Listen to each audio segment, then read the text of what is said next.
नेपाल के प्रधानमंत्री केपी शर्मा ओली तख्तापलट की स्थिति के बीच इस्तीफा दे चुके हैं। इससे पहले कई मंत्रियों ने भी इस्तीफा दे दिया था। हालत यह है कि नेपाल का राजनीतिक संकट अब पूरी तरह से हिंसक विद्रोह में तब्दील हो चुका है।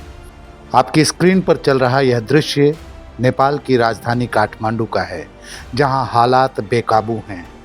संसद भवन में प्रदर्शनकारियों ने जबरन घुसकर आगजनी की है, सेना के हथियार छीन लिए हैं, सांसदों को निशाना बनाया है। नेपाल के वित्त मंत्री विष्णु पौडेल को उग्र प्रदर्शनकारियों ने पकड़ लिया और सड़क पर पीटा। यह दृश्य सोशल मीडिया पर वायरल हो चुका है। नेपाल के लोगों में भारी आक्रोश और बेचैनी है। नेपाल के हालात देखते हुए भारत के कई पड़ोसी देशों के हाल याद आते हैं। पिछले कुछ सालों में भारत के पड़ोसी देशों में विरोध प्रदर्शन और तख्तापलट की यह स्थिति बार बार देखने को मिली है। जनता के इस विद्रोह की एकमात्र वजह रही सरकार की नाकामी या सत्ता का बेजा इस्तेमाल। कभी आर्थिक मोर्चे पर सरकार नाकाम रही तो कहीं उसने अपने तानाशाही रुख से लोकतंत्र पर हमला किया। याद करें भारत के पड़ोसी मुल्क बांग्लादेश को। 2022 से उपजा आवाम का गुस्सा 2024 में चरम पर पहुंच गया। राजधानी ढाका समेत कई शहरों में शेख हसीना के खिलाफ आवाम सड़क पर उतर आई। अगस्त 2024 में प्रदर्शनकारियों की वजह से देश में हालात इतने बिगड़े कि शेख हसीना को सत्ता छोड़कर भागना पड़ गया। इस क्रम में पड़ोसी देश पाकिस्तान को याद किया जाना चाहिए। मई 2023 में वहां हालात बेकाबू थे। क्रिकेटर से प्रधानमंत्री तक का सफर तय करने वाले इमरान खान की तोशा खान मामले में गिरफ्तारी से पूरा पाकिस्तान सुलग उठा था।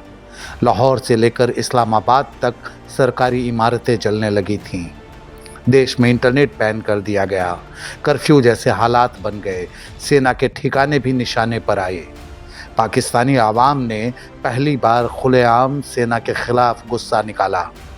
इस प्रदर्शन में 10,000 से ज़्यादा लोगों की मौत हुई थी, जबकि हज़ारों की संख्या में लोग गिरफ्तार कर लिए गए थे।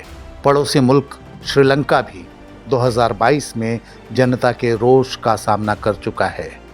श्रीलंका में आर्थिक संकट ने जनता का धैर्य तोड़ दिया था। बिजली कटौती, महंगाई और ईंधन की बढ़ती कीमतों के विरोध में पब्लिक सड़कों पर उतर आई थी। आलम यह था कि हजारों लोग कोलंबो में राष्ट्रपति भवन तक जा पहुंचे और तत्कालीन राष्ट्रपति महिंदा राजपक्षे को देश छोड़कर भागना पड़ गया था। इस आंदोलन ने श्रीलंका की राजनीति की तस्वीर ही बदल डाली। अब सरकारी फंड के बेजा इस्तेमाल के लिए श्रीलंका के पूर्व राष्ट्रपति और पीएम रानिल विक्रमसिंघे सलाखों के पीछे हैं।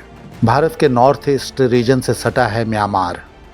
फरवरी 2021 में यहाँ हुए सैन्य तख्तापलट ने देश को आज तक चैन से नहीं बैठने दिया है।